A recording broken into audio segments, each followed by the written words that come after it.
Remember how in the last episode, in order to get inside of Jabu-Jabu's belly, we had to give him that fish?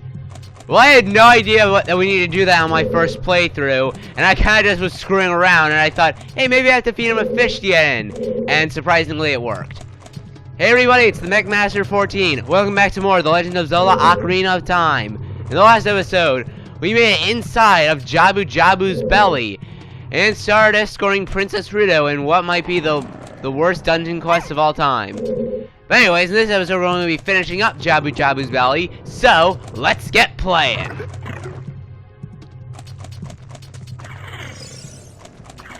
We have more of those annoying tentacle guys. We go over here. And most of these pathways, like that one right here and a couple over here, are blocked off by those giant tentacles. But this one isn't. And just like with all the other dungeons, it's a blue switch. You got to, screw you. You gotta weigh it down with something. And here we have a mini-boss. A giant, suggestive-looking tentacle.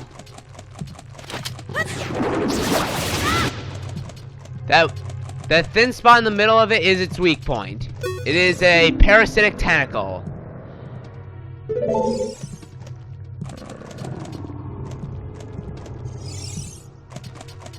Come back down. Ow. Yeah, that's how it attacks you. It just hits you. Come on, come back down.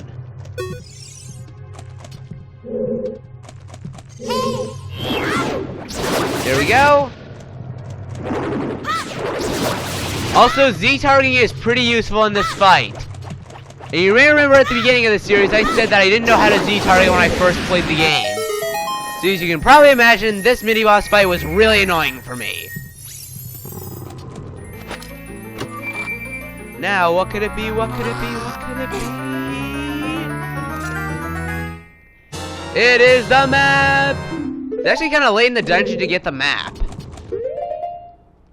Like, honestly, we're pretty close to finishing this dungeon. We already, we don't have that many rooms left. Except for all the ones in the north.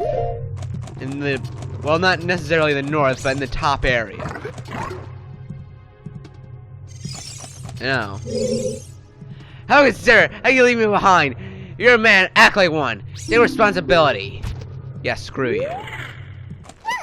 And remember, over here there was a tentacle, but the red slimy thing is gone. You must have cut off the red tail. Will that work for the other ones too? Alright, so that's the main gimmick here. You have to cut those parasitic tentacles to destroy stuff and access new areas.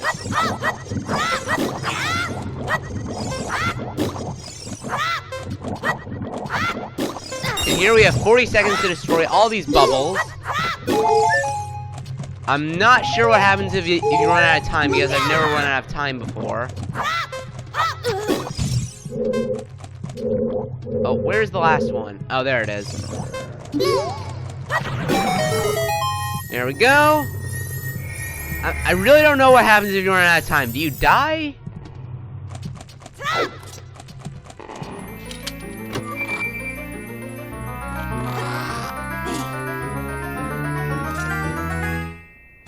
It is the compass. Again, it's pretty late in the dungeon to actually be getting stuff like this. And I'll take that rupee. Oh. You guys are probably wondering what happens if you lose Princess Ruto, or you leave the room without her, or something like that happens. She actually goes right back to her spawn room. So just pointing that out.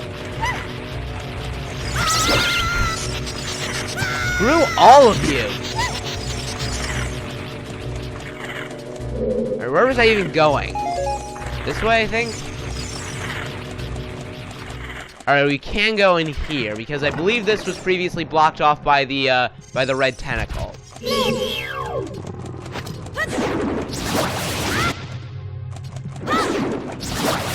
This is a pretty easy boss fight, but it's really difficult if you don't use Z-targeting, which I foolishly didn't on my first playthrough.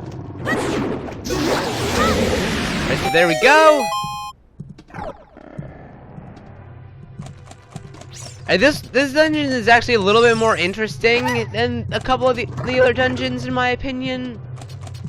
Kind of. No, not really, actually. I mean, the whole gimmick with cutting off the tentacles is interesting, but honestly, it's just so late in the dungeon that this comes a thing that's not really that interesting.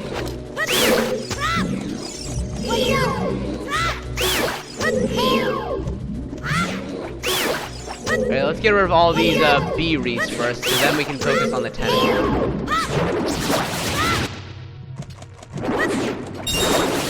Oh, and one other thing to point out, if you get too far away from it, it actually hides its weak points, so be careful. And I'm pretty sure in the 3DS version, these things were redesigned to have spikes at the bottom.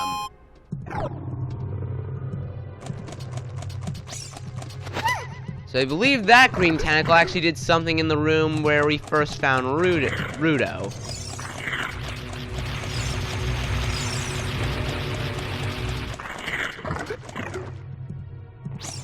Going here. Oh, that almost got me. Stop Z-targeting on everything!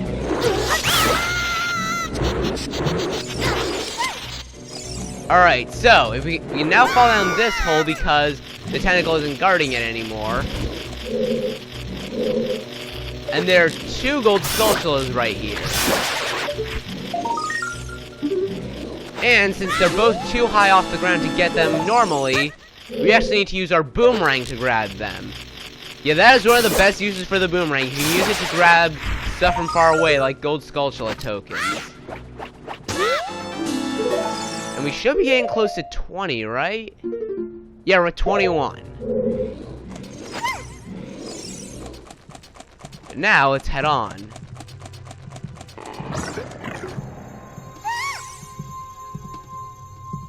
That's it! That's what I've been looking for! Throw me up there, onto the platform! Can we just climb up? Whatever.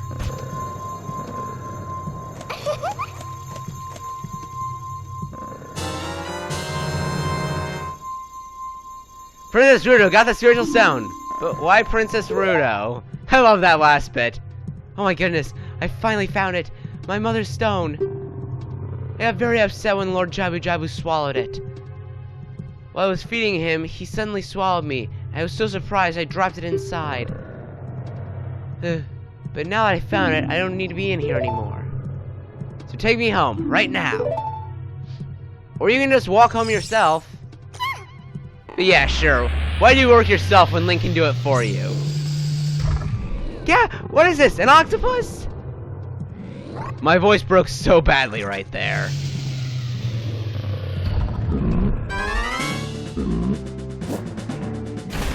Meet, not the boss of the dungeon. This is the Big Octo. I and most people consider it to be a terrible, terrible mini-boss. Mainly because the room that we're in has spikes that go around it that, if you touch them, they will damage you. And it's really annoying because the whole gimmick of the fight is to just catch up with him, and the spikes prevent you from cutting corners.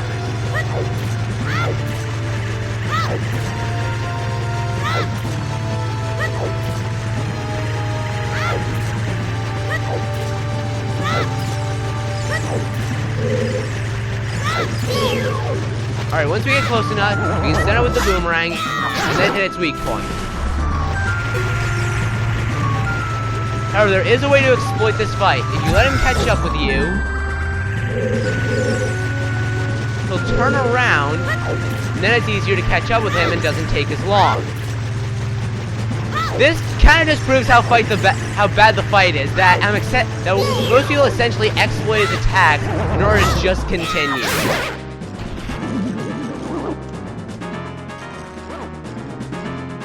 Also, wow, only 2 jump attacks finished him off? I can swear it took more than that the previous times.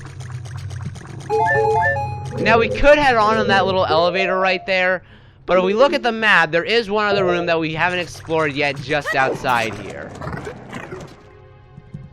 It's not really anything important, and sometimes I like to skip the room, but honestly, it's just, I can never leave a dungeon room unexplored. It just annoys me so much.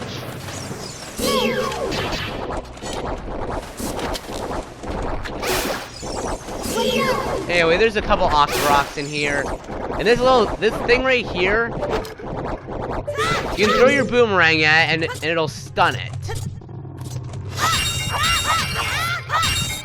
Also, wow, that was a ton of rupees. Definitely worth coming here, actually. Wow, that was pretty convenient. I got knocked right onto the platform. And now you're probably wondering how to get back up. Oh, you just grab one of these convenient vines that are here and climb up. It's mighty convenient of Jabu-Jabu to leave a convenient path for us to get back up, for us to get around.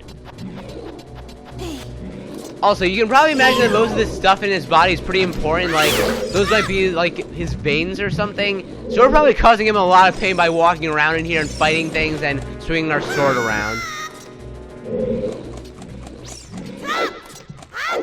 But anyways, we don't have Princess Runa anymore, so that's at least a good thing. This takes us up. And it annoys me so much that the spikes on the side of that platform clip right through the wall.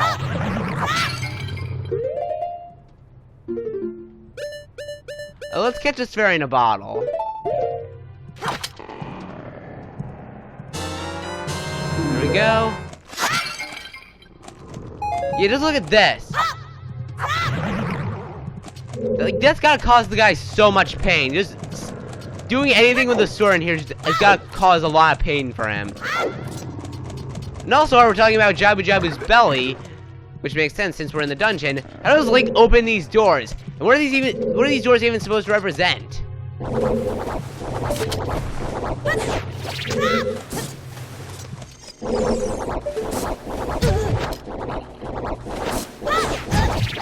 Right, there we go. I'm not gonna worry about that Octorok too much. And also, who is the poor soul that mapped out an entire map to Jabu-Jabu's digestive system? And why does stuff like that happen? I never knew this guy had an entire system of elevators in his body. Are these things just here because he swallows people regularly? Maybe. Anyways, this blue switch right over here needs to be pressed down with a box, so that's why I brought it over here. And now we're in the room right before the skull, which means we're in the room right before the boss.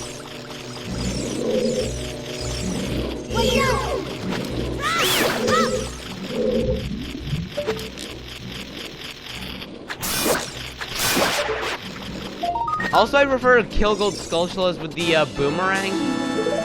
Not the boomerang, the slingshot, because the boomerang takes a little bit of time to come back, and it takes 2 hits anyways. But that is also the last gold skulltula here. You can see that gold skulltula emblem marked by Jabu-Jabu's belly. That means there are no more gold skulltulas in here.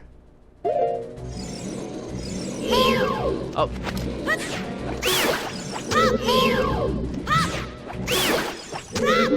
Alright, now we can focus on that switch. There we go. Which causes that to open.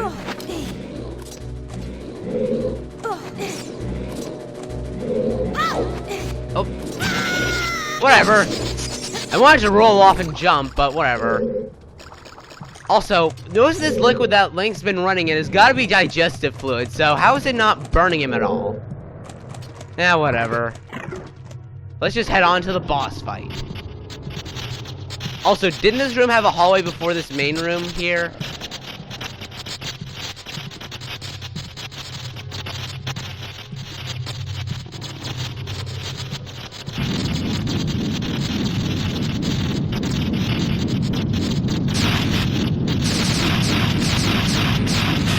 Meet the bioelectric anemone, Barinade.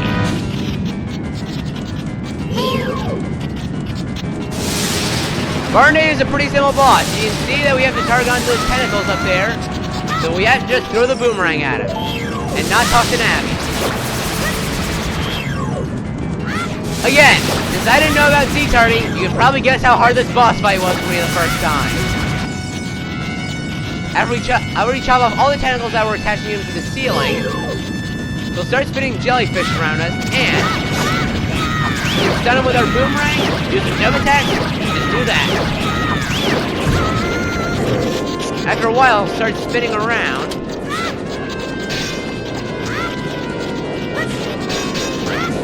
And his jellyfish are going to block us from hitting him. Not sure how that works since we've been shown to slaughter jellyfish with the boomerang before, but whatever.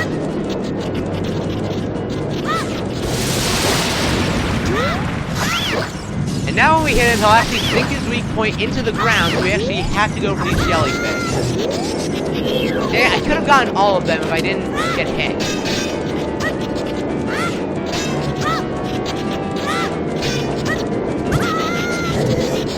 So hard to hit him in this phase. I don't need to talk to you anymore, Navi. There we go. Now we can finally kill off the last of these jellyfish.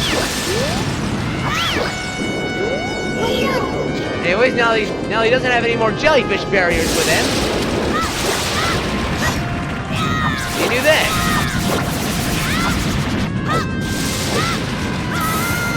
Do you block these attacks with a shield? No. I should have seen that.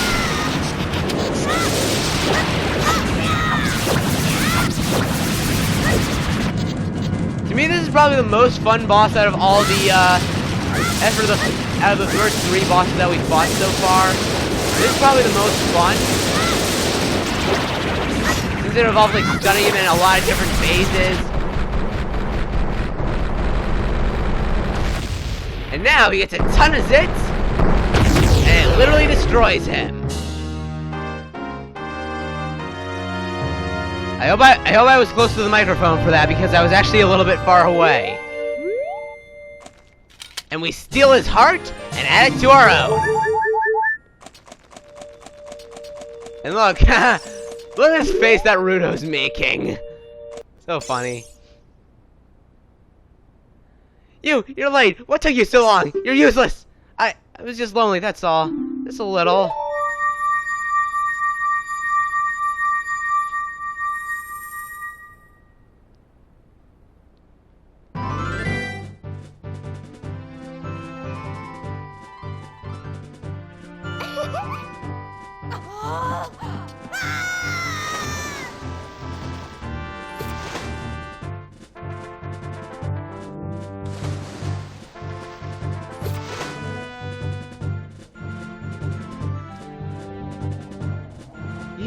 You looked cool.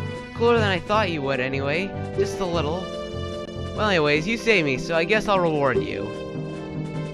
What do you wish? Just tell me. That spiritual stone! You mean the spiritual stone of water? The Zora's sapphire, don't you? My mother gave this stone and said I should only give it to the man who will be my husband. You might call it a Zora engagement ring. Alright. I'll give you my most precious possession, the Zora's sapphire.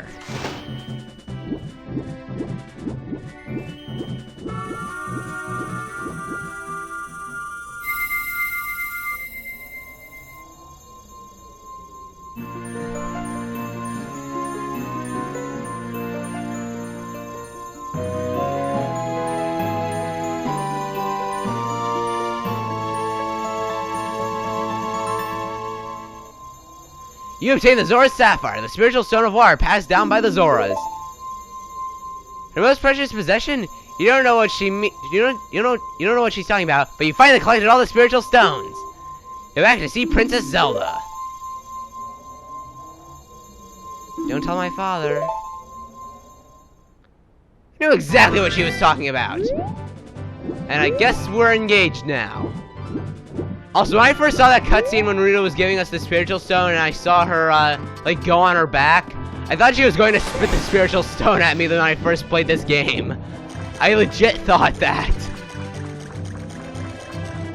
But anyways, that is the end of the video. Next time on The Legend of Zelda Ocarina of Time, we're probably going to do a few more side missions that we can do now that we've completed the first 3 dungeons and gotten the 3 spiritual stones. So anyways, I hope you guys enjoyed the video. If you can, like, comment, and subscribe because that would really help out the channel. And with that, I'll see you guys next time. McMaster, out.